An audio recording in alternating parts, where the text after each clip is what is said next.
Hello everyone. Before we start, make sure to like and subscribe to the channel, and leave a comment with where you're from and what time you're watching.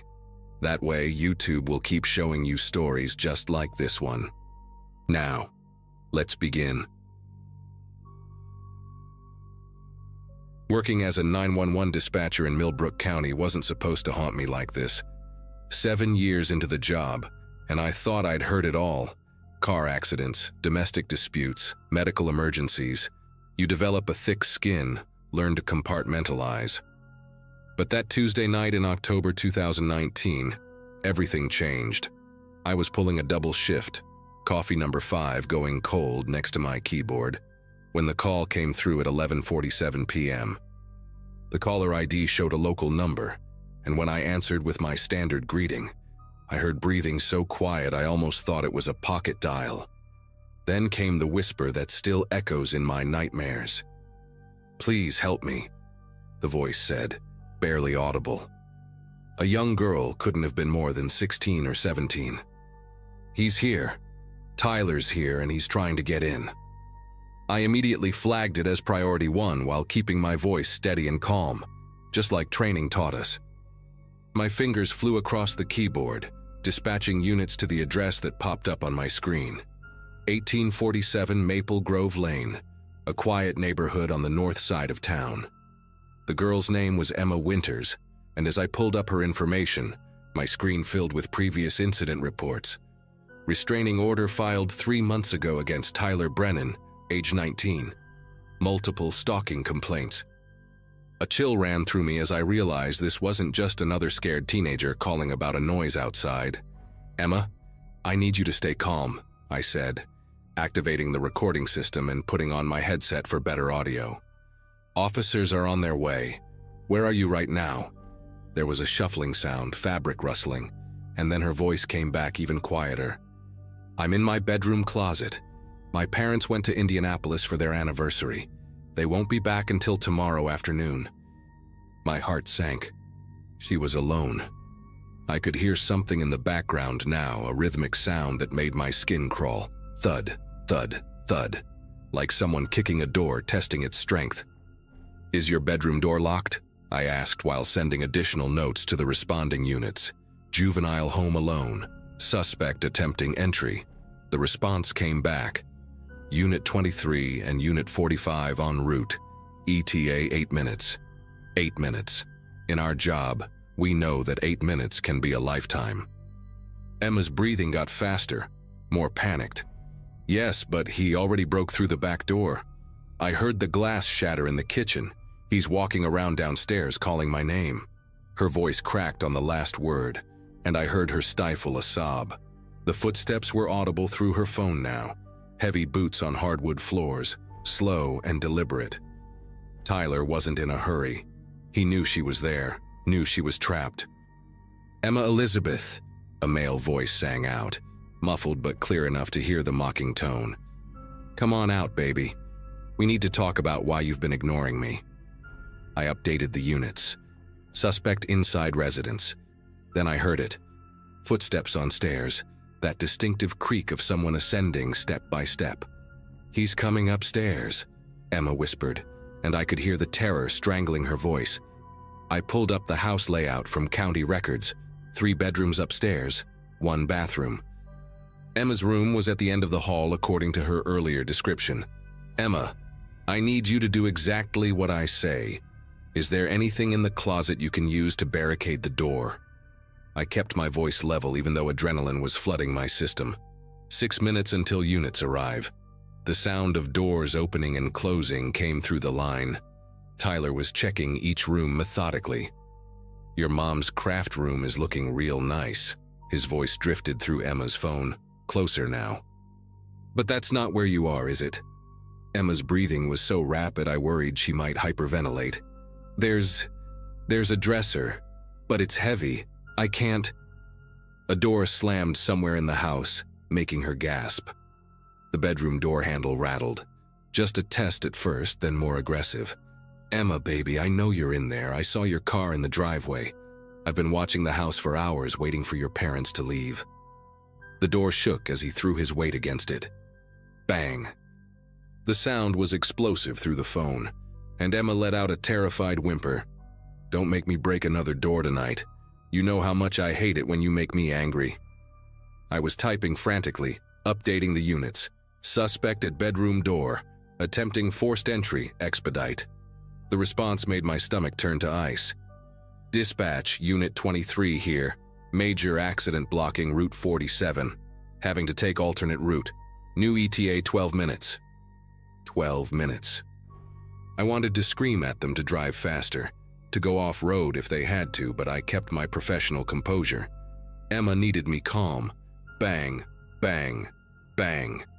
The door was taking a beating now, and I could hear wood splintering. "Emma, listen to me. Is there a window in your closet?" Sometimes these old houses had weird architectural features. No, she stammered. "Just clothes and... Wait, there's an attic access panel in the ceiling." My fingers flew to pull up the house blueprints again. Built in 1954, standard Cape Cod style. Can you reach it? The banging stopped suddenly and the silence was somehow worse. Then came Tyler's voice, different now, sing-song and playful in the most terrifying way. "I found your diary, Em. All those pages about how much you loved me. Remember when you wrote that you'd die without me?" A pause. Funny how things work out. The banging resumed with renewed violence, and this time I heard the distinct crack of wood giving way. "The panel. I can't reach it." Emma was crying now, no longer trying to stay quiet. "I'm pulling at it, but..." Crash. The bedroom door burst open. I heard Tyler's boots on the carpet, slow and deliberate. "There we go. Now where's my girl hiding?" Through the phone, I could hear closet doors being yanked open. First one, then another. Emma had gone completely silent except for her ragged breathing. I muted my end of the line so Tyler wouldn't hear me, but kept talking, hoping she could still draw strength from my voice. "Emma, stay quiet. Officers are almost there. You're going to be okay." But even as I said it, I knew. We all know when we're lying. The sound of hangers scraping on metal filled my headset. He was at her closet. "Found you," Tyler said, his voice dripping with satisfaction. Emma screamed. What happened next is burned into my memory like a brand. The phone clattered, she must have dropped it, but the line stayed connected. I heard struggling, Emma pleading, "Please, Tyler, don't do this, I'll talk to you, okay? We can talk." His response was cold. "Too late for talking.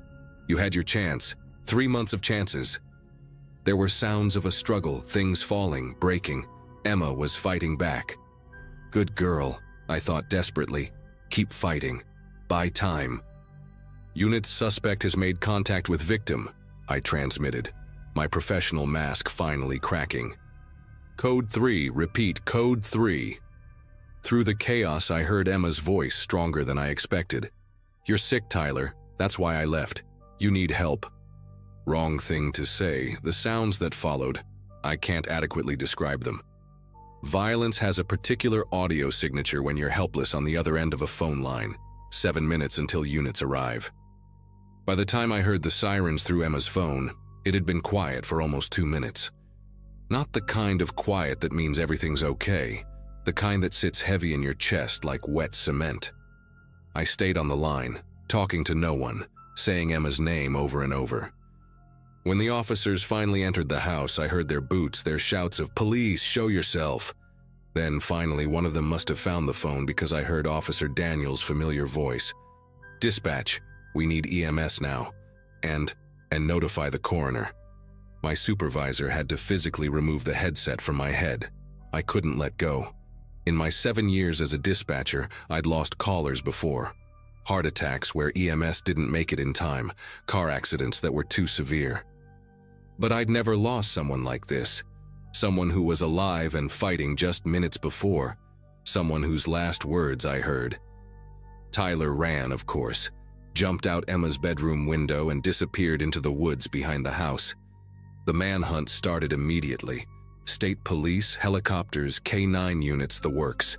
Emma's parents came home to news vans and crime scene tape instead of their daughter.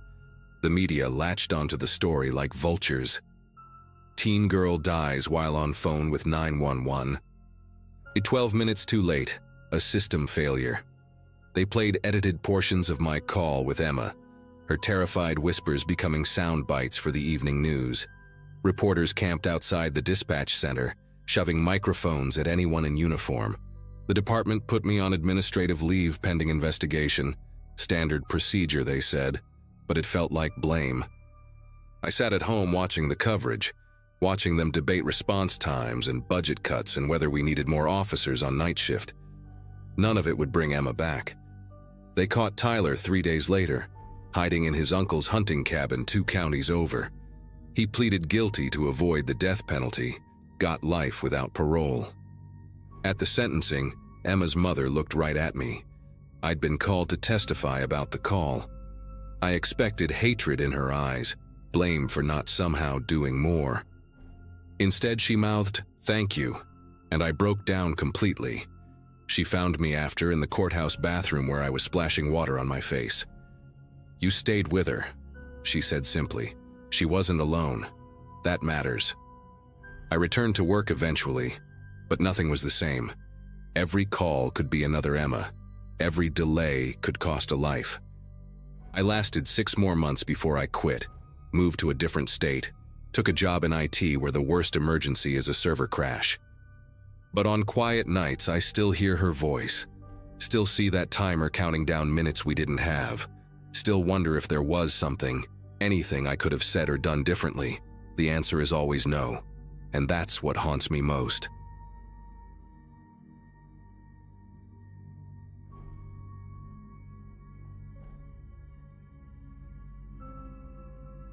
The radio static that night had a different quality to it, sharper, almost metallic. November 18th, 2021, and I was 3 hours into my dispatch shift at the sheriff's department in rural Wyoming. My name's Carla, and I'd been handling overnight dispatch for about 4 years at that point. The job mostly involved monitoring our deputies on patrol, taking the occasional call about loose cattle or domestic disputes, and trying to stay awake through the long stretches of nothing.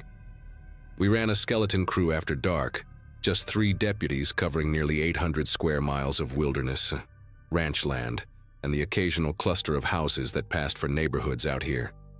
Deputy Jason Holloway had drawn the eastern sector that Thursday, which meant he'd be driving the long loops around Elk Ridge Wildlife Reserve. Jason was one of our newer guys, only been with us 2 years, but he'd proven himself solid and dependable. The first few hours passed without incident. Jason checked in every 30 minutes like clockwork. Unit 23, all clear at mile marker 47, that sort of thing. Around 11:40 p.m., he radioed that he was heading up Forest Service Road 92 to check on some campers who'd been reported earlier in the week.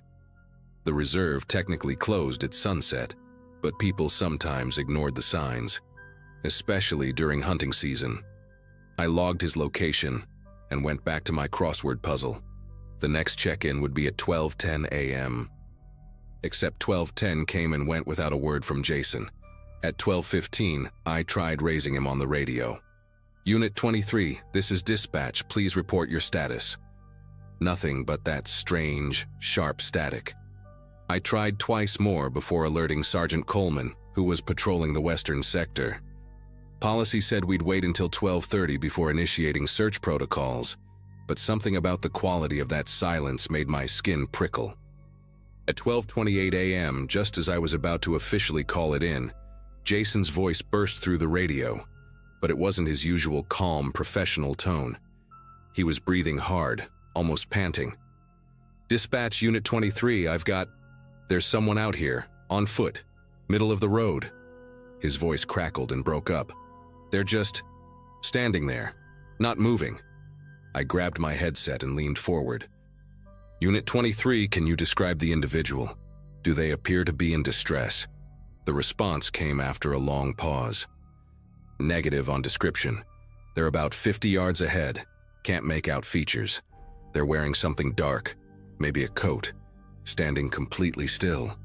I could hear Jason's engine idling in the background and something else, a low humming that seemed to pulse through the static. "Should I approach?" he asked. and for the first time in 2 years, I heard uncertainty in his voice.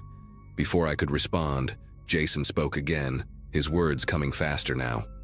"They're moving, walking toward my vehicle. Dispatch, something's not right here. The way they're moving, it's..."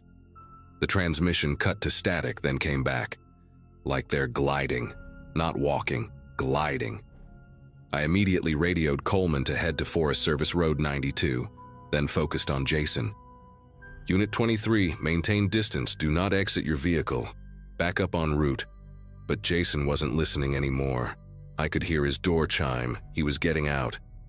"Sir, ma'am, Sheriff's Department, are you all right?" His voice grew distant as he moved away from the radio. The body cam footage would later show what happened next, though I only had audio at the time. Footsteps on gravel. Heavy breathing. Then Jason's voice, barely a whisper. You're not."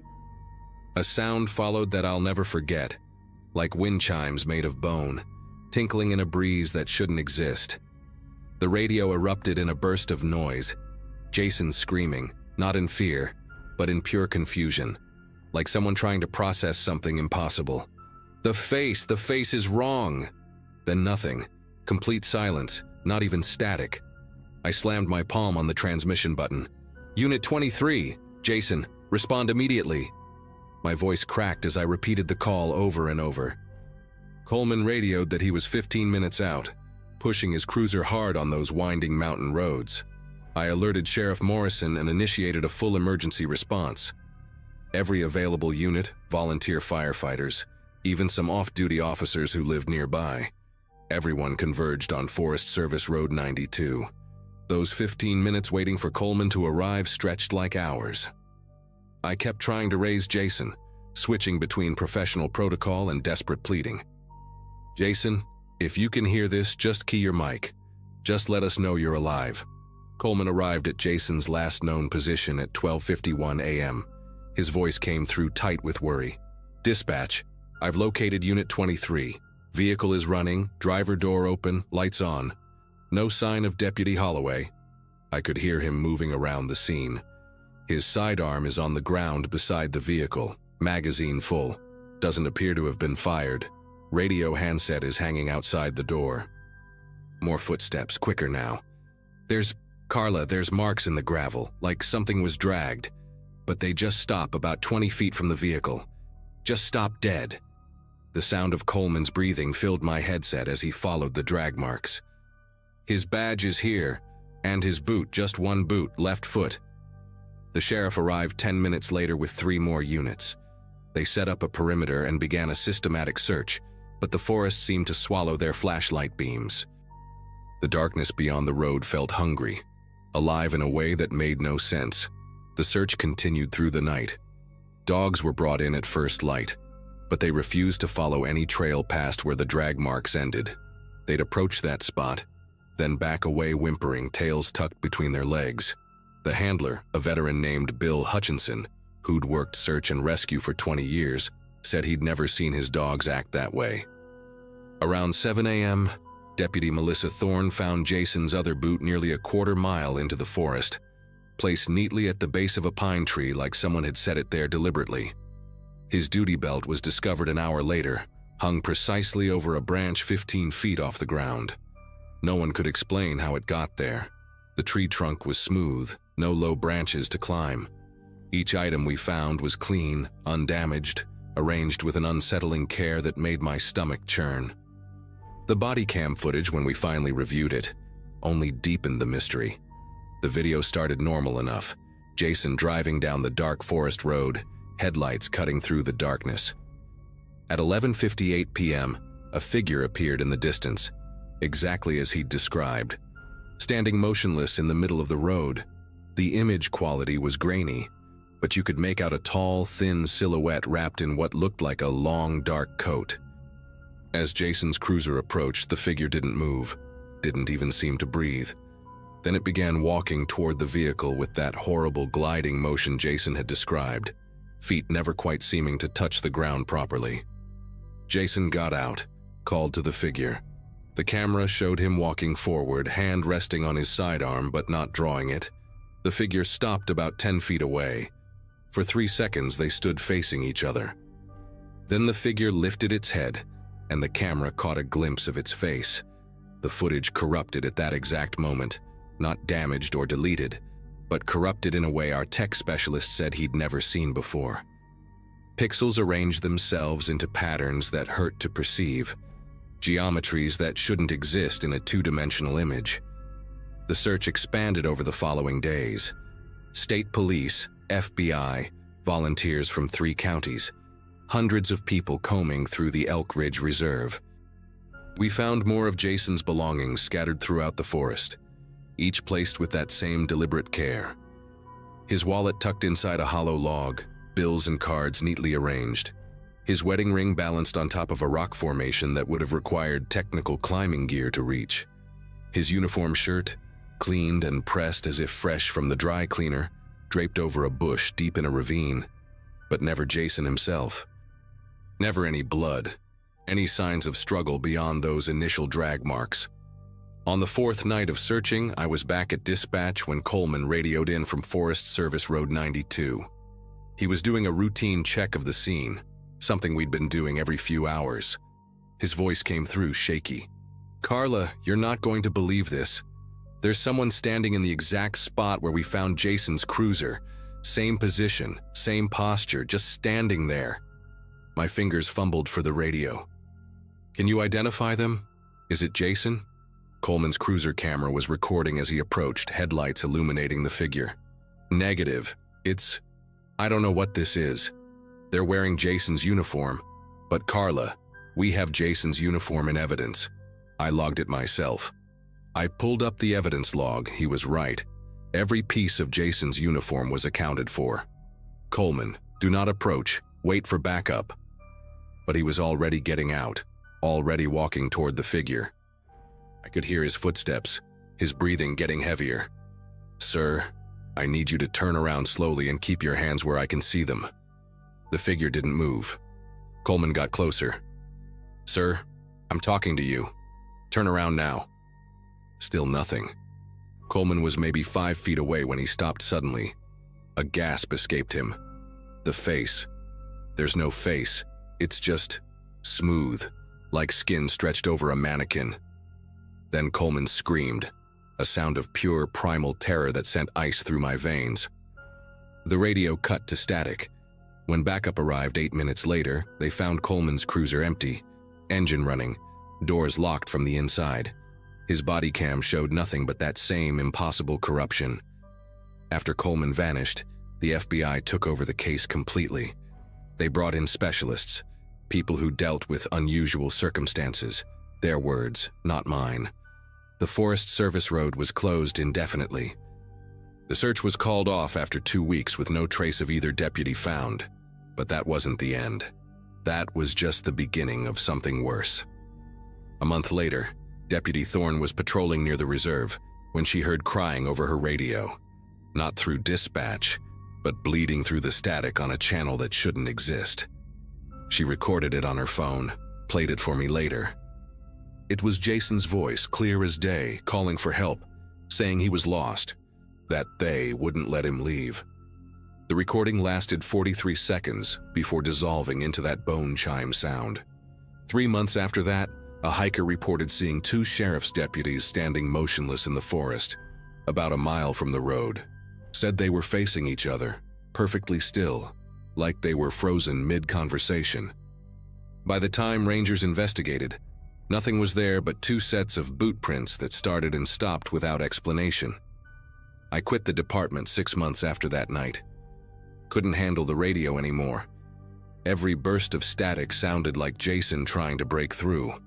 The new dispatcher, a young guy named Kevin, lasted 3 weeks before he reported hearing voices in the static too. Not just Jason and Coleman, but others. Older voices. Deputies from the 70s, 80s. All of them lost on patrol near Elk Ridge. The department doesn't send solo units to that sector anymore.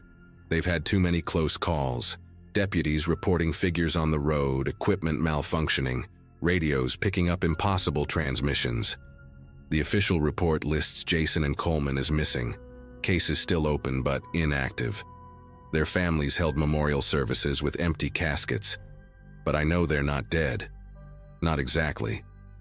Sometimes on clear nights when the static is just right, you can still hear them out there, calling for backup that will never come, warning about the figure on the road, screaming about the face that isn't a face. The Forest Service has proposals to expand the reserve, make it bigger. I pray they don't. Some boundaries shouldn't be pushed. Some places should be left alone. And whatever's out there in Elk Ridge, wearing the faces and uniforms of our missing deputies, it's still hungry.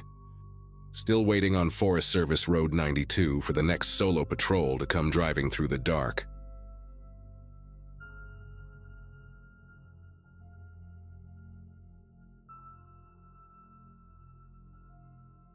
The night shift at Riverside Police Dispatch usually meant coffee, crossword puzzles, and the occasional drunk driver report.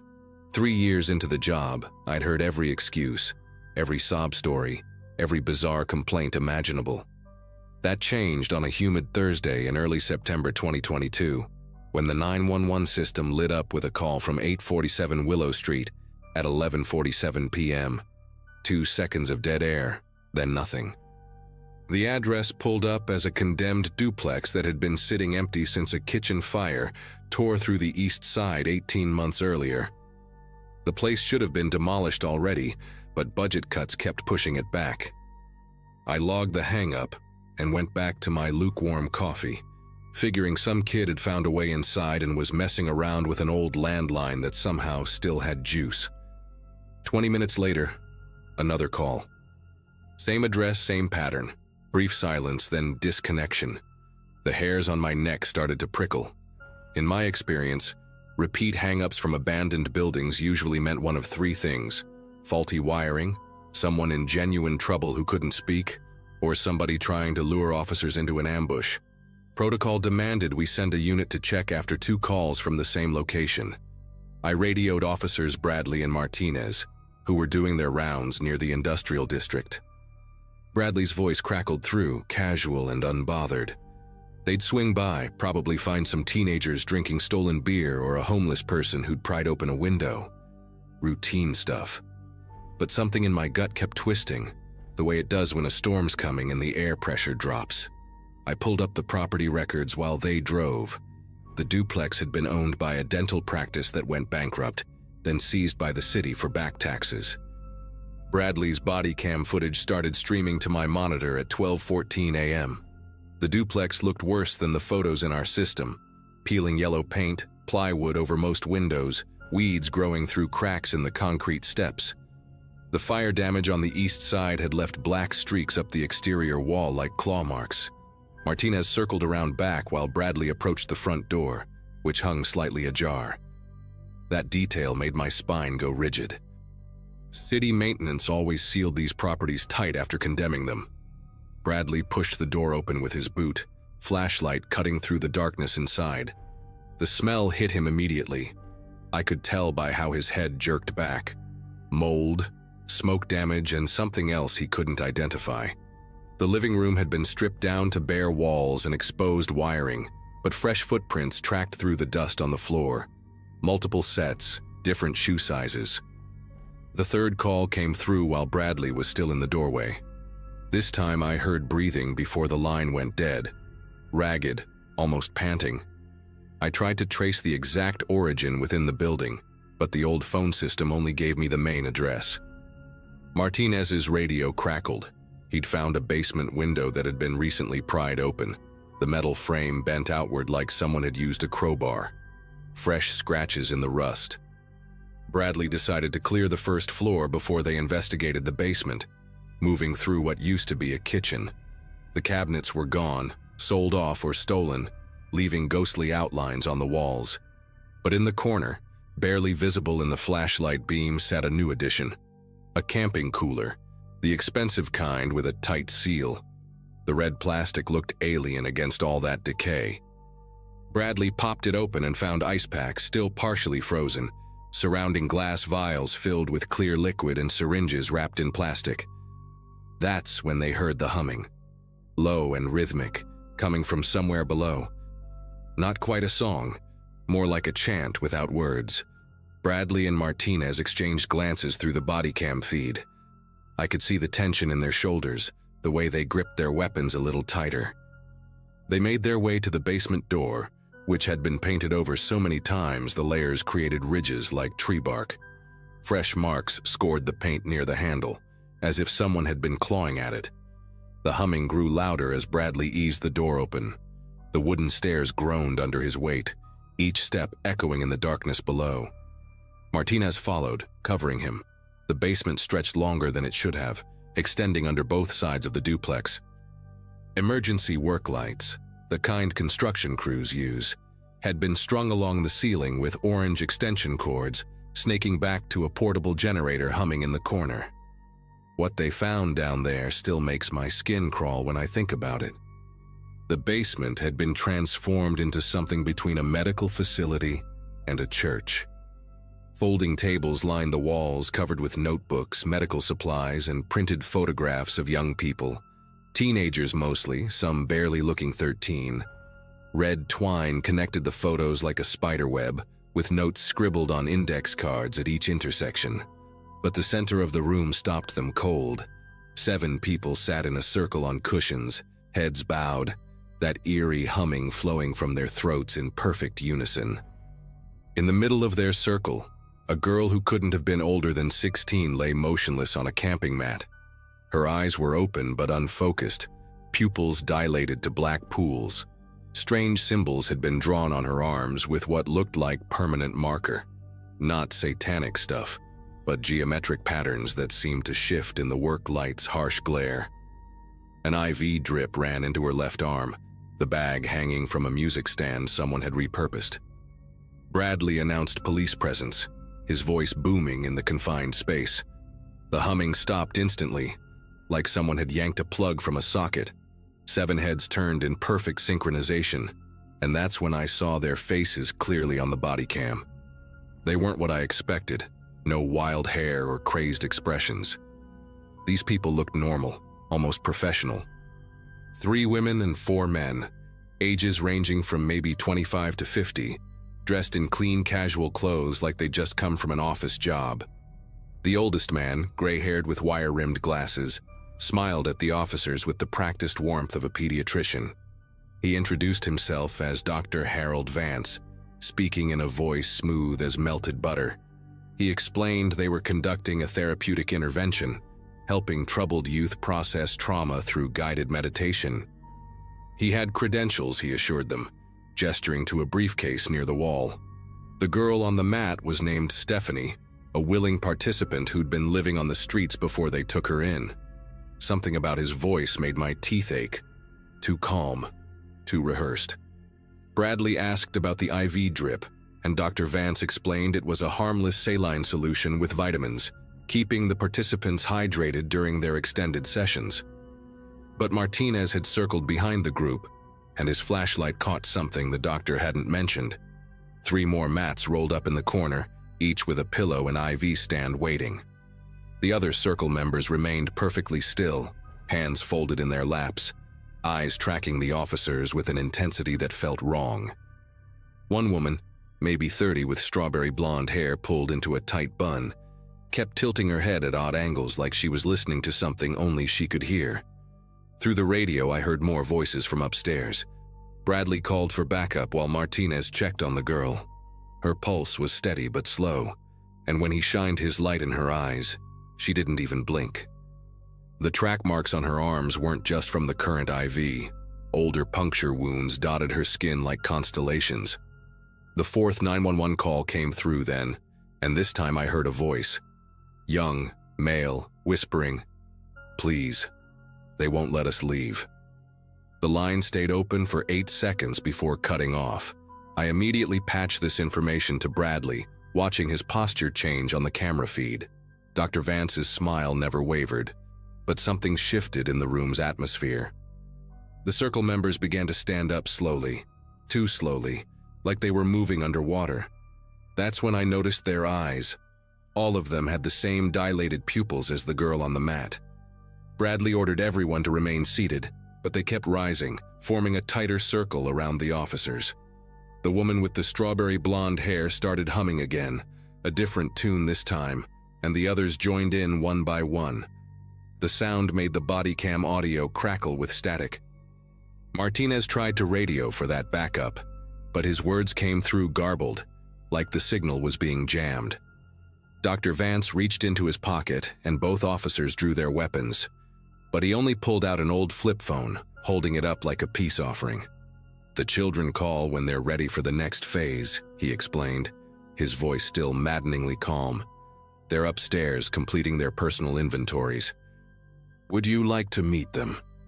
Bradley ordered him to drop the phone and get on the ground, but the doctor just kept talking, explaining how they'd been helping runaways for 13 months, giving them purpose, teaching them to shed their past traumas through chemical assistance and guided reconstruction. The symbols on their arms were maps, he said, showing the pathways from their old selves to their new identities. Behind him, one of the younger men in the circle pulled out a notebook and began sketching frantically, his hand moving across the page in sharp mechanical movements. Even from the body cam footage, I could see he was drawing floor plans of the police station. The backup units arrived just as things went sideways. 4 more officers thundered down the stairs, and the circle members scattered like roaches when you flip on a light. But they didn't run randomly. They moved with purpose, each taking a predetermined route. 2 went for the notebooks on the tables, shoving papers into their mouths and chewing frantically. Another grabbed the IV bags, puncturing them with a pocket knife so the contents spilled across the concrete floor. The strawberry blonde woman dove for the girl on the mat, trying to drag her toward a door I hadn't noticed before, hidden behind a tall filing cabinet. "Dr. Auer." Vance stood perfectly still in the chaos, hands raised, still wearing that horrible smile. "You're interrupting crucial work," he said as Bradley cuffed him. "These children came to us broken. We're simply helping them become whole again." Martinez and another officer secured the girl, who was starting to mumble incoherently about doorways and numbers that didn't add up right. They found 12 more kids upstairs, all between 14 and 19, sitting in separate rooms throughout the duplex. Each one had those same geometric symbols drawn on their skin, each one in various stages of whatever process this group had been putting them through. Some were alert but confused, asking when their next session would be. Others barely responded to their own names. The worst part was the journals they found. Hundreds of pages where these kids had been made to write out their entire life stories over and over, each version slightly different, until they couldn't remember which parts were real. The whole operation unraveled over the next few weeks. Dr. Vance turned out to be a former psychiatrist who'd lost his license in 2018 for experimenting with memory suppression techniques. The others were a mix of former patients and true believers he'd gathered through online forums about therapeutic reformation. They'd been taking runaways and homeless teens, kids who wouldn't be missed immediately, and putting them through this systematic breakdown of identity. The drugs in those vials were a cocktail of dissociatives and hallucinogens, carefully measured to make the subject suggestible without causing permanent physical damage. All those 911 calls had been from kids in the upstairs rooms, fighting through their chemical fog to reach the phones the group used to monitor their progress. We saved 17 kids total from that duplex, though some took months to fully recover their sense of self. The building was demolished 2 months later, but sometimes on quiet nights at dispatch, I still jump when a hang-up call comes through.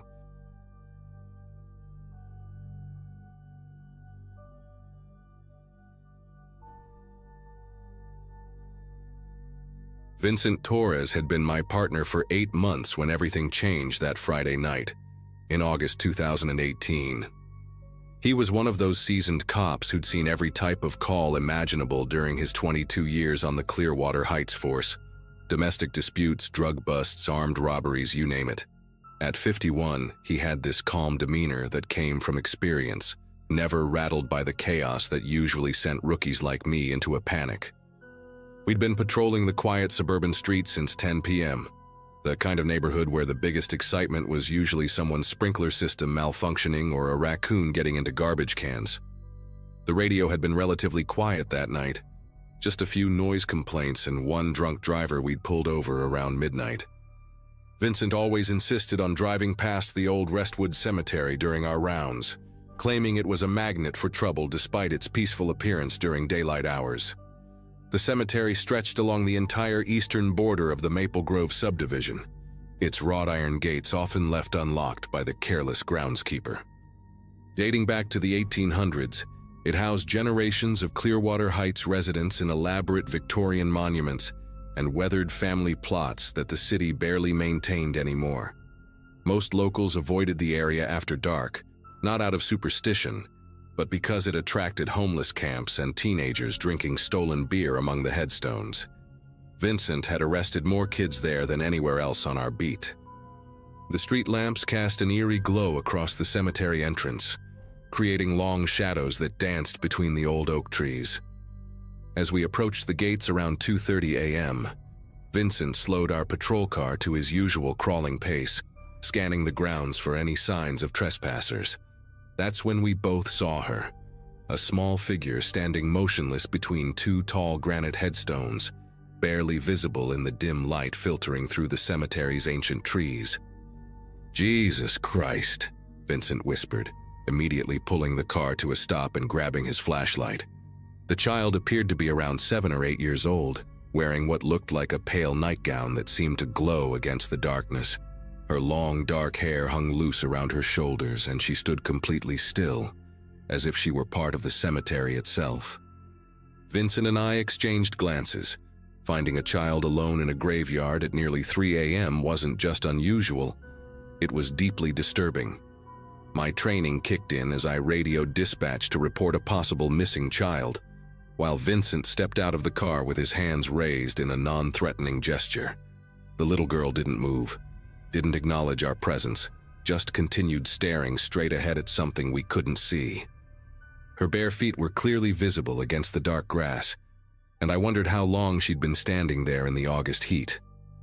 As Vincent approached the cemetery gates, calling out gentle reassurances, I noticed something that made my stomach turn.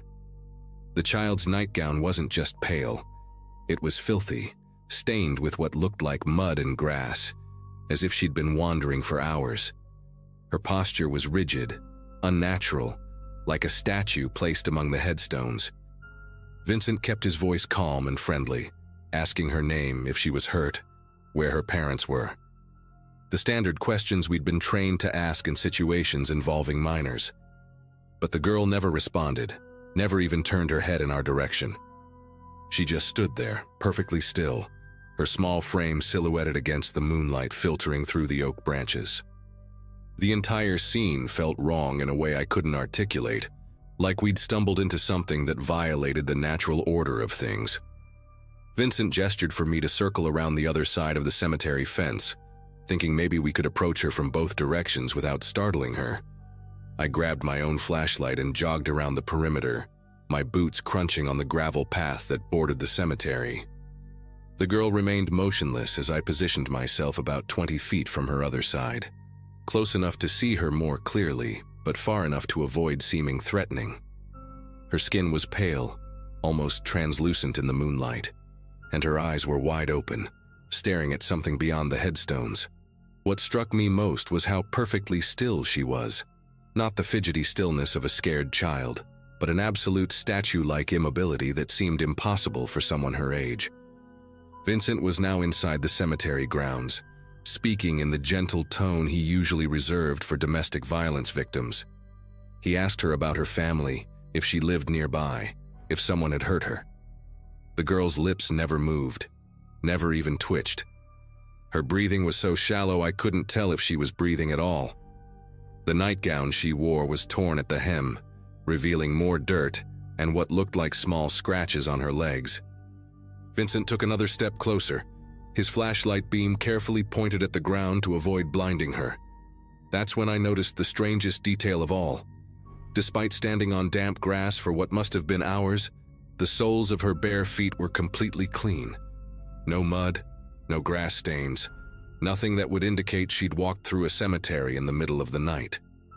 Vincent was now only about 10 feet away from her, close enough to reach out and touch her shoulder if needed. He knelt down to her eye level, his voice taking on that fatherly tone he used with his own grandchildren. The girl finally moved, but not in any way we expected. Instead of turning toward Vincent or acknowledging his presence, she simply pivoted 90 degrees to her left, as if she were on a turntable, and began walking deeper into the cemetery. Her movement was fluid, eerily graceful, but completely silent. No footsteps, no rustling of fabric, nothing. Vincent called out for her to stop, but she continued walking between the headstones, her white nightgown becoming harder to see as she moved away from the streetlights. Both Vincent and I followed her path, our flashlights cutting through the darkness as we tried to keep her in sight. The cemetery was larger than it appeared from the street, with winding paths that led deeper into sections dating back over a century. Ancient mausoleums and towering monuments created a maze of shadows, and the girl seemed to know exactly where she was going. She walked with purpose, never hesitating at intersections or stumbling over the uneven ground that made Vincent and me move carefully with each step. We called out to her repeatedly, identifying ourselves as police officers, promising we just wanted to help her get home safely. She never responded, never turned around, just continued her silent journey deeper into the cemetery. After about 5 minutes of following her, weaving between elaborate headstones and memorial benches, I realized we were approaching the oldest section of Restwood. The graves here were from the 1800s, many of them unmarked or with inscriptions too weathered to read. The girl stopped abruptly next to a large granite angel statue, its wings spread wide and face turned skyward. For a moment she stood there just as she had when we first spotted her, completely motionless, staring straight ahead. Vincent and I were about 15 feet away, both of us breathing hard from the pursuit through the uneven terrain. The girl's nightgown seemed to shimmer in our flashlight beams, and I could see that her hair was longer than I'd initially thought, reaching almost to her waist. Vincent tried one more time to get her attention, his voice gentle but urgent. He explained that we were worried about her safety, that her parents were probably scared, that we just wanted to help her get home. The girl turned her head slightly, just enough that we could see her profile in the dim light. Her face was serene, almost peaceful, but her eyes were completely black in the darkness. Then, without any warning or gradual movement, she simply wasn't there anymore. 1 second she was standing next to the angel statue. The next second the space was empty. Vincent and I both rushed forward, searching frantically with our flashlights, but found nothing except undisturbed grass and the cold granite of the memorial. We spent the next 2 hours combing through every section of that cemetery, calling for backup and bringing in additional officers with high-powered searchlights. The entire area was sealed off while we methodically checked behind every headstone, inside every mausoleum, and around every memorial structure large enough to hide a child. Vincent even had the groundskeeper unlock the maintenance shed and storage areas, thinking maybe she'd hidden there. Nothing. It was as if the girl had never existed at all. The strangest part was that our footprints were clearly visible in the soft earth around the angel statue, but there were no small footprints anywhere nearby. The grass where she'd been standing wasn't even disturbed, no indication that anyone had been there at all. By dawn, we had search dogs brought in, and they found no trace of human scent beyond what Vincent and I had left behind. The whole situation made no sense, and I could see the frustration and confusion growing in Vincent's weathered face as the hours passed without answers. Captain Morris arrived around 6 a.m., demanding a full explanation for why half the night shift was searching a cemetery for a missing child, with no missing person report. Vincent and I gave our statements separately, both describing the same impossible encounter. The captain listened with the kind of skeptical expression reserved for officers who'd been on the job too long and were starting to see things. But then the security footage arrived from the municipal building across the street, and everything became even more disturbing. The timestamp showed our patrol car stopping at 2:47 a.m., showed Vincent and me getting out, showed us following something through the cemetery with our flashlights, but the cameras never captured any child. The footage clearly showed us talking to empty air, following nothing, searching for someone who wasn't there. Captain Morris played the recording 3 times, and each viewing made my chest tighten with a sick feeling I couldn't shake. Either Vincent and I had suffered some kind of shared hallucination, or we'd encountered something that didn't register on electronic surveillance equipment. The investigation took an unexpected turn 3 days later, when Officer Amanda Chen discovered something during a routine patrol of the area. About a quarter mile from the cemetery, hidden in a dense grove of trees that bordered an abandoned lot, she found a makeshift homeless camp. The shelter was crude but well established. A large tarp stretched between several trees, creating a living space that had obviously been used for months.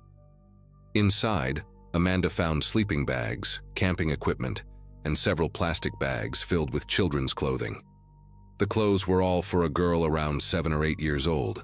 Small dresses, underwear, socks, and a white cotton nightgown that was identical to what Vincent and I had described. There were also toys scattered throughout the camp: a worn stuffed rabbit, several picture books, and a small music box that played a haunting lullaby when opened. What made the discovery even more unsettling was that none of the clothing matched any missing person reports from the past 5 years. The tags were still attached to some items, suggesting they'd been recently purchased rather than belongings of an actual missing child. Captain Morris had the entire camp processed as a crime scene, but the homeless woman who'd been living there was nowhere to be found. Neighbors in the area reported seeing an elderly woman with long gray hair occasionally walking through the neighborhood, sometimes carrying shopping bags or pushing a grocery cart full of belongings. She never spoke to anyone, never caused trouble, just existed on the margins of the community like so many others. The camp showed signs of recent abandonment, food that was only a few days old, a campfire that had been extinguished but still smelled of smoke.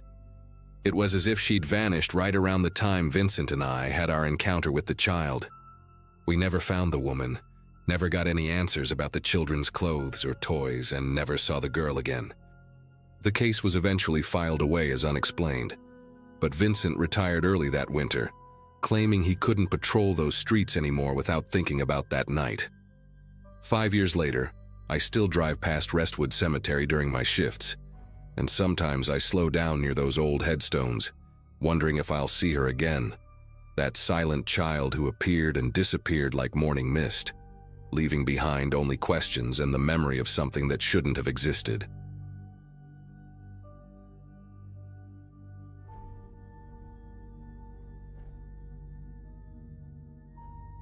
The gas station off Route 117 was one of those places that barely changed with time. Same flickering sign, same squeaky glass door, same burnt coffee smell every time you stepped inside. I wasn't assigned to that part of town often, but I knew it well enough. A few locals stopped in for smokes or lottery tickets on their morning commute, and the guy who worked overnights, Greg, I think his name was, always left the place spotless by the time the day shift rolled in. That morning, though, something didn't sit right with the call we got just after 6 a.m. A customer said the station lights were on, the door was unlocked, but no one was inside. He'd waited a good 10 minutes before calling it in. When I pulled up, there was a single car in the lot, not running. The front door stood slightly open. Inside, the fluorescent lights buzzed like usual, and the radio behind the counter was playing classic rock, too loud for a place with no one in it. I announced myself as I stepped in. Standard protocol. No answer. The register drawer was wide open, but there wasn't any obvious sign of theft. Greg's windbreaker was draped over the chair behind the counter, and there was a half-empty bottle of Mountain Dew beside it. Condensation still on the plastic. I checked the bathrooms, the supply closet, even the walk-in fridge. Nothing. It was like he'd just gotten up in the middle of a shift and vanished. I radioed in and started reviewing the security footage from the office in the back. The cameras covered most of the interior, aisles, the counter, front door, but just barely missed the back exit. Around 2:40 a.m., Greg is seen walking to the front door and turning the lock. He stands there, talking to someone just outside the frame. His posture's casual at first, one hand on his hip, the other gesturing. Then, the footage skips. Not a glitch, I mean it cuts completely. No signal. For exactly 17 minutes. When it picks back up, the store is dead empty. No Greg, no sign of whoever was outside. But the mop bucket's tipped over near the back exit, with a wet trail leading halfway across the floor. I requested a copy of the footage and contacted the gas station's owner. That's when I found out they'd had a break-in, just a few days before. Nothing was taken except for the DVR hard drive, the same one that had been replaced shortly before Greg's shift. Whoever had tampered with it knew exactly what they were after. We checked the logs and it turned out no gas had been pumped after 2:40 a.m. and no purchases were recorded. We interviewed the last 3 customers who'd been in that night. None of them saw anything weird. One of them mentioned Greg looked a little distracted, but nothing more than that. No raised voices, no arguments, no threats. By the end of that week, we'd followed up on every lead we had. Friends, family, old co-workers. Greg had no enemies, no known disputes, no signs of stress or trouble in his life. He rented a studio apartment about 10 minutes from the station, lived alone, paid his bills on time, no criminal record. His manager said he was always early for shifts, never missed a day. The weirdest part? His phone was found in the back room of the station, plugged into the wall as if he meant to come back for it. I went over everything again. The mop bucket, the door lock, the silence in that footage. It didn't feel like a robbery, and it didn't feel random. It felt precise. The following Monday, I drove back out there just to walk through it again, off the clock. I don't usually do that, but something about that place lingered in my head. The way the register drawer was left open but untouched. The trail of dirty water drying near the rear exit. I tried to picture Greg's routine. Locking the front, maybe hearing a knock, thinking it was someone he knew. But then what? There were no drag marks, no overturned shelves, not even a scuff on the tile. And yet, he was gone. Like a hole had quietly opened up under his feet and swallowed him whole. 2 weeks later, I got called to a completely different location, another gas station across the county. This one was newer, part of a chain. The call was nearly identical. Early customer shows up, lights are on, doors unlocked, no sign of the clerk.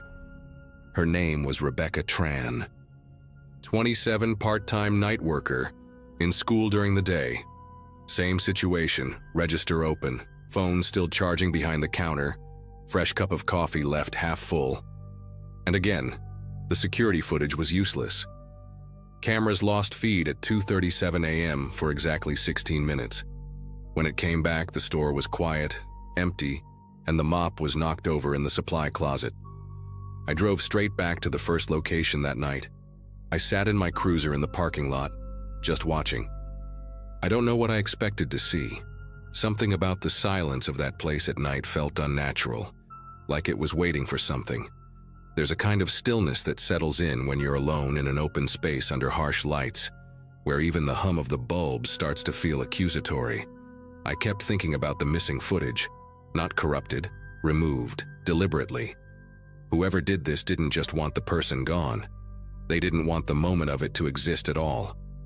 We pulled every camera feed from neighboring businesses both times, hoping for a glimpse of whoever Greg or Rebecca had spoken to. Nothing. Either the person never crossed a lens or knew exactly how to avoid being seen. One of our techs pointed out that in both cases, the cameras cut around the same time, down to the minute, and both systems had been recently serviced by the same third-party contractor. We dug into it, but the name was fake, the phone disconnected, and the service logs looked like they'd been tampered with after the fact. The addresses used on the forms traced back to a strip mall that had been demolished over a year ago. It felt like we were chasing smoke. I tried contacting Rebecca's parents. Her mom said she'd gotten a call from Rebecca's number the night before she vanished, just static and faint clicks on the line. She thought it was a butt dial. But now that she thought about it, she said there was something rhythmic in the static, not like interference, more like breathing. I couldn't tell her what to make of that. I didn't know myself. At some point, it stopped feeling like a missing persons case and started feeling like a message. The problem was, I didn't know who it was meant for, or if it was still unfolding. A month after Rebecca disappeared, both gas stations quietly closed. Corporate cited security concerns but never gave a public statement. The night shifts were never filled again. I still drive past the one on Route 117 sometimes. The sign's still there, unlit, and the pumps are wrapped in yellow tape, sun-faded and fluttering in the wind. Every time I pass it, I can still picture Greg standing behind the counter, counting scratch-offs and talking to some shadow just out of view. And I always wonder what happened in those missing minutes. What he saw, what he heard, what made him walk away from everything without a trace. They moved me to traffic detail 6 months later. I didn't fight it. These days I avoid convenience stores altogether when I'm on patrol after midnight. Not out of fear exactly, just a sense that some places stop being places after a while. They become traps wearing the shape of routine. And once you step inside at the wrong moment, say 2:40 in the morning, it's not always guaranteed you'll come back out.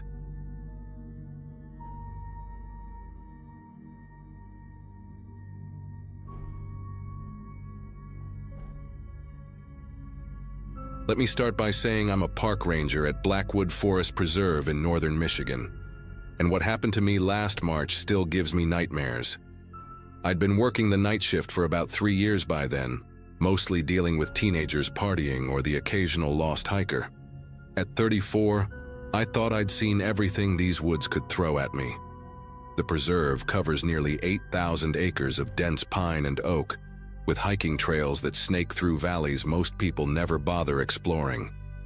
I lived alone in a small cabin just outside the park boundaries, divorced for 2 years, and honestly enjoying the solitude.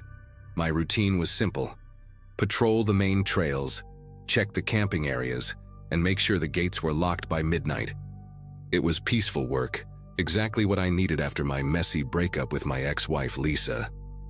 That particular Friday night started like any other. I'd grabbed a coffee from the gas station on Route 47 and was making my usual rounds when my radio crackled to life around 11:30 p.m.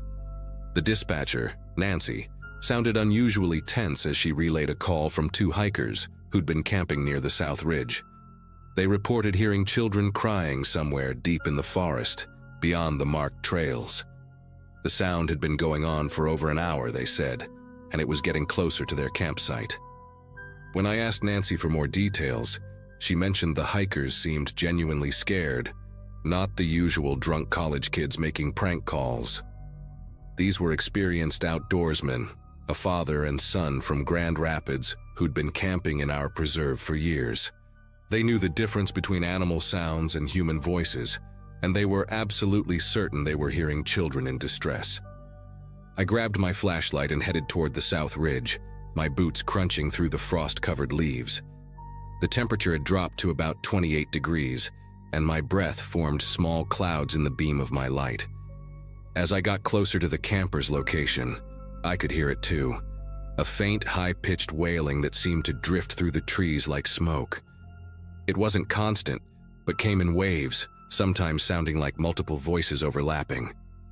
The sound made my skin crawl in a way I'd never experienced before. I've heard plenty of strange noises in the woods over the years: owls, coyotes, even the occasional mountain lion passing through. But this was different. This sounded unmistakably human, unmistakably young, and unmistakably terrified. What made it even more unsettling was how it seemed to move, first coming from the east, then shifting to the north, as if whoever was making the noise was wandering aimlessly through the darkness. When I reached the hikers' campsite, I found Tom and his 16-year-old son Jake huddled by their fire, both looking pale and shaken. Tom, a burly guy in his 50s with calloused hands and a graying beard, was someone I'd chatted with many times over the years. He was the type who'd help you change a flat tire in the rain and never complain about getting dirty. But that night, he looked like he'd seen a ghost. Jake kept glancing toward the tree line, his young face tight with anxiety. They told me the crying had started around 9 p.m., just as they were settling in for the night. At first, they thought it might be someone playing a prank, but as the hours passed and the sounds continued, they realized something was seriously wrong. Tom had even tried walking toward the noise with his own flashlight, but every time he got close, the crying would stop completely, only to resume from a different direction minutes later. They'd called 911 because they were worried someone might be hurt or lost, but they were also genuinely frightened by how unnatural the whole situation felt.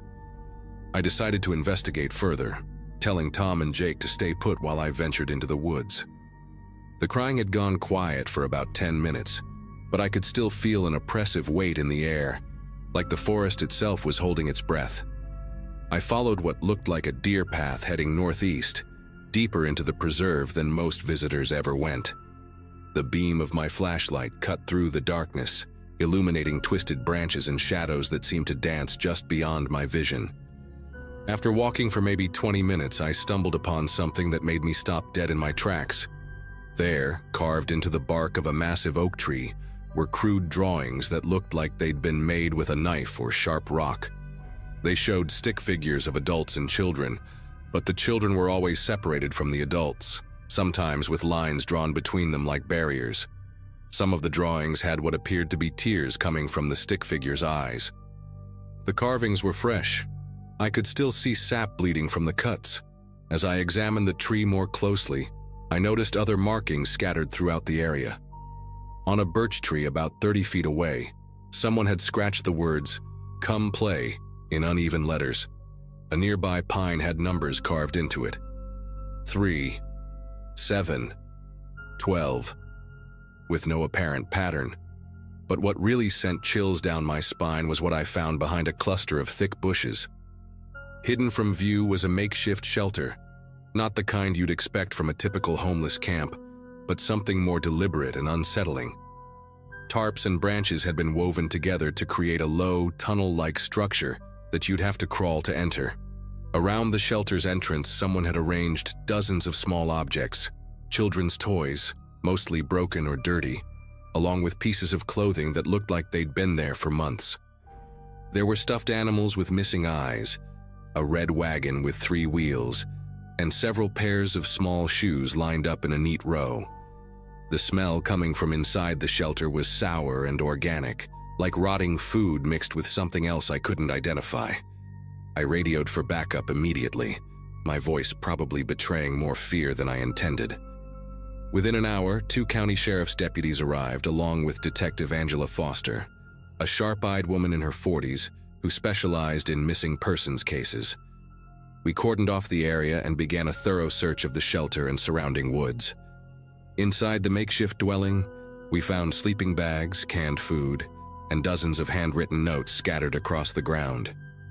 The notes were all in the same handwriting, rambling messages about bringing the lonely ones home and teaching them to sing the right songs. Some of the notes contained what appeared to be schedules, with dates and times written next to descriptions like "the boy with the red jacket" and "the girl who walks alone." Detective Foster bagged everything as evidence, her expression growing grimmer with each item we uncovered.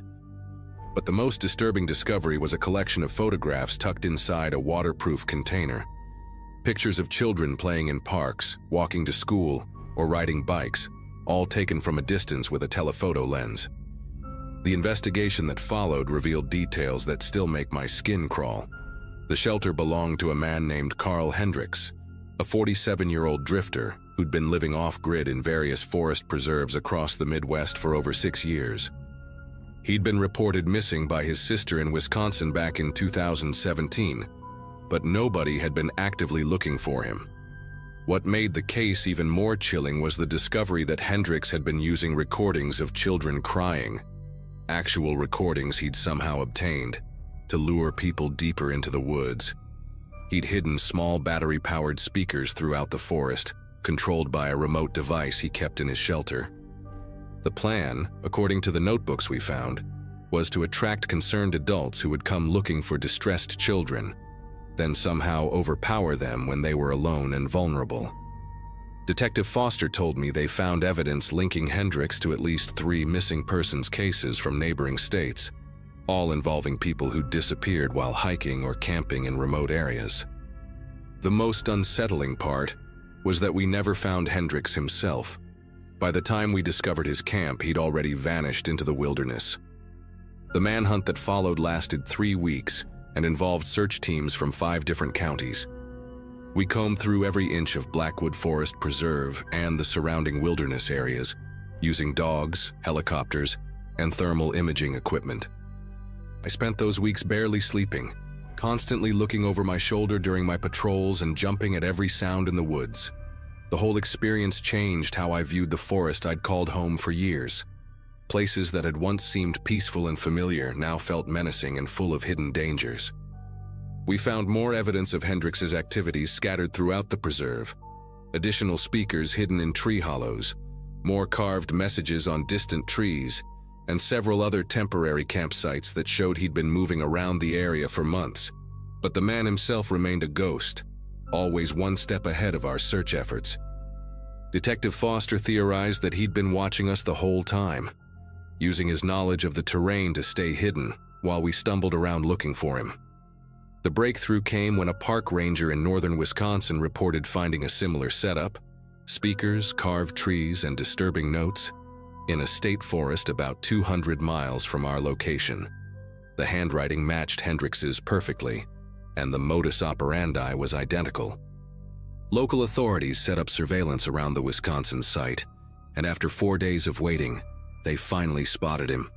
The arrest happened at dawn on a Wednesday morning in April.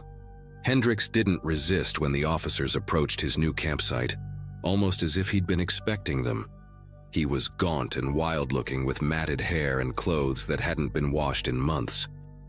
During his confession, he admitted to using the crying recordings to lure at least 7 people into remote areas over the past 2 years. Some had managed to escape when they realized they were being hunted, but others weren't so lucky. He claimed he was collecting people who would understand his vision of living away from society, though his methods were clearly predatory and violent. The FBI found evidence linking him to disappearances across 4 states, making him one of the most prolific predators to operate in wilderness areas. Carl Hendrix was sentenced to life in prison without the possibility of parole, but the damage he'd done to my sense of security in the woods was permanent. I continued working as a park ranger for another 6 months, but every night shift became an exercise in paranoia. Every sound in the darkness made me tense up. Every shadow seemed to hide a potential threat. I'd find myself constantly checking my radio, making sure backup was just a call away, and I started carrying a sidearm even though it wasn't required for my position. The preserve installed additional security cameras and improved the lighting along the main trails, but I knew that determined predators would always find ways to exploit the vast, remote areas that make these places so beautiful. Tom and Jake, the hikers who'd first reported the crying, never returned to Blackwood Forest Preserve. Tom called me a few months later to thank me for taking their report seriously, but he admitted that the experience had ruined camping for his family. The thought that someone could use our natural instinct to help children in distress as a weapon was something none of us could easily forget. I eventually transferred to a different park closer to the city, one with shorter trails and more regular foot traffic.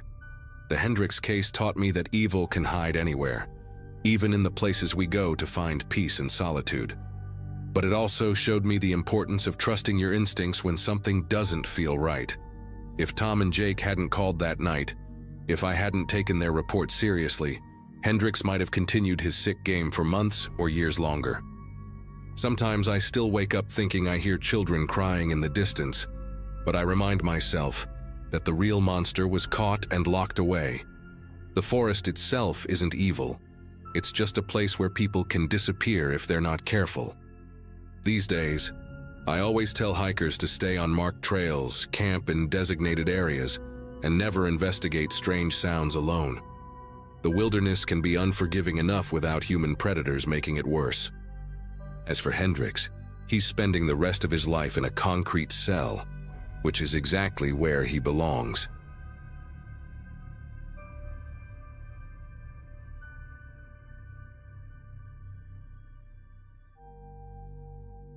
I was renting a small 2-bedroom house just outside of Asheville with my boyfriend at the time.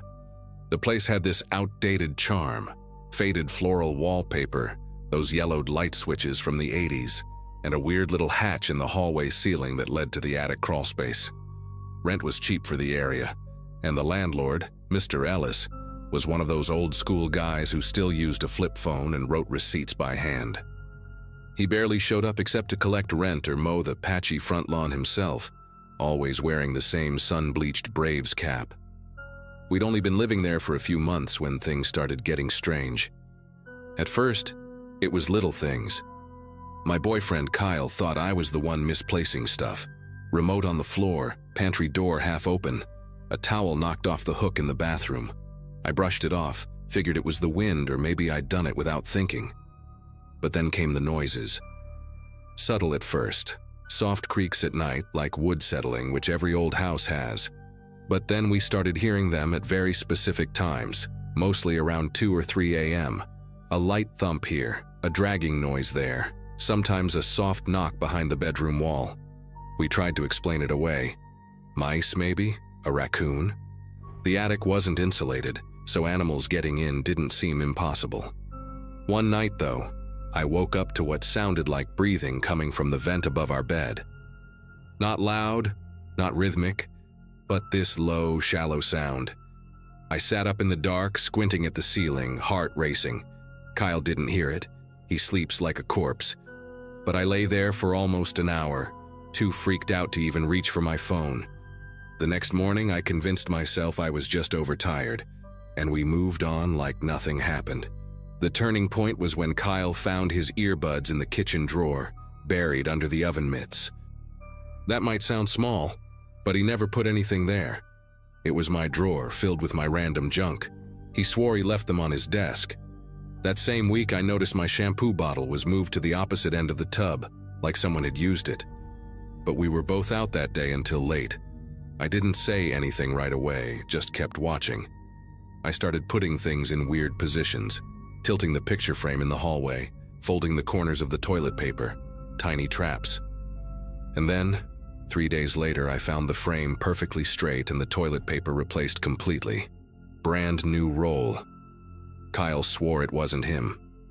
I called Mr. Ellis that afternoon and told him we were hearing noises and thought maybe an animal had gotten into the attic or walls. He didn't seem surprised, just let out this long sigh and said he'd swing by in the morning with a ladder. When he showed up, he brought a flashlight and one of those long metal grabber tools like they use in grocery stores to reach high shelves. He opened the attic hatch, peeked inside, and I watched his face change. No joke, the man went pale. He didn't even climb up, just stood there whispering, "No, that's not right." Then he backed away, told us to wait outside, and called the police without even explaining why. 2 officers showed up maybe 20 minutes later. One of them, Officer Brent, climbed into the crawl space with gloves and a respirator, while the other stayed below asking us questions. Brent was up there for a long time. I remember he kept muttering stuff through the insulation like, "Jesus Christ." And you're not gonna believe this.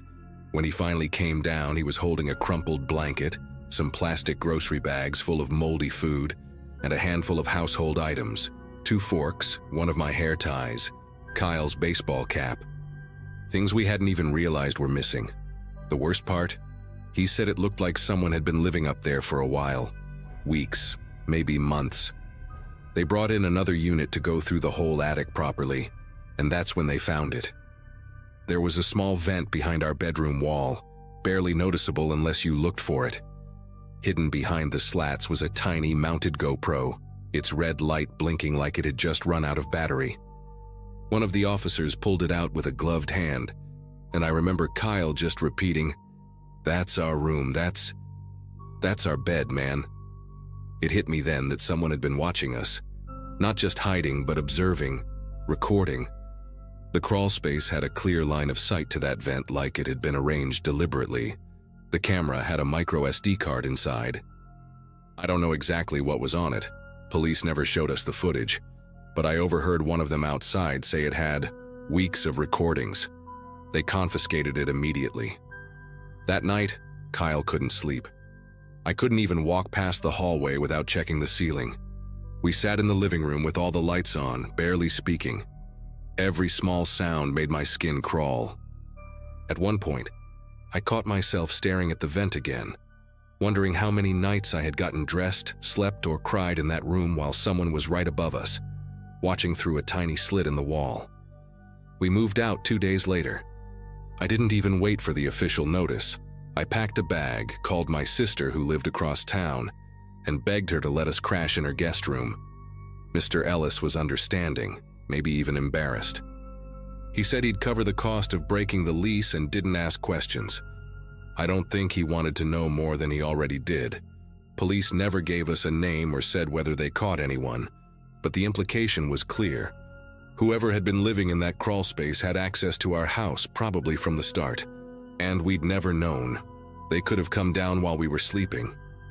Hell, they could have stood in the hallway while we were watching TV and we'd have chalked it up to shadows, or our imagination. Weeks passed, and I still checked vents in every room I entered. I started locking the bathroom door even when I was home alone.